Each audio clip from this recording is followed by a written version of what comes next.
Like families want to live in Qualicum Beach. There are affordable homes there. You know, it's a vibrant community. It's not just a big old folks home kind of thing. And I think it will become one if they do close the school. So it will become a self-fulfilling prophecy. If they close the school down, families will not move into the town.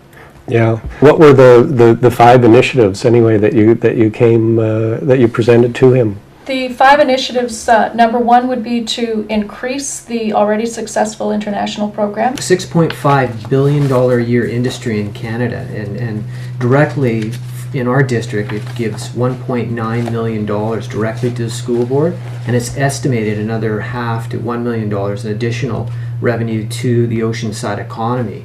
And it's just the tip of the iceberg. In our view, it would be advantageous for us to look at increasing the amount of children that are coming into our school district from the international program for that period of fluctuation. I think it's a really good match to say, okay, you know, if we're looking at trying to push the numbers up at both of the high schools, one way to do it, one easy way to do it, because you already have, you know, the entire bones of the system in place, is to simply increase enrollment.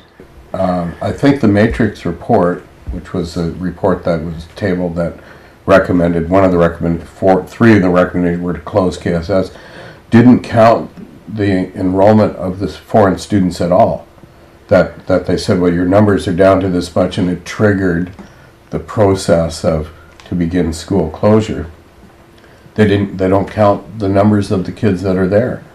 Isn't that correct? That's very true. Yeah. In the Matrix report that was tabled, the international students are not counted as students in the school. As students in the school system as at all. Bodies. When the so Matrix you can say we've got 700 full-time equivalents in the school, when in reality you might have 780, but they're not counting the students that are coming from other countries and paying directly into the school board.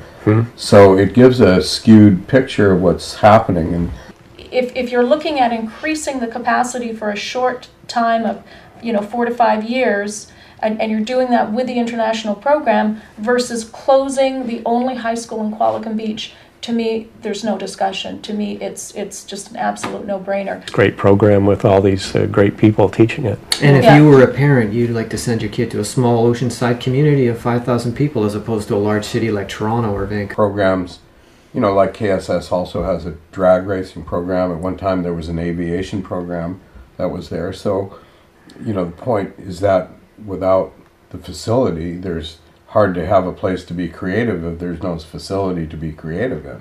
Yeah, and culinary skills as well.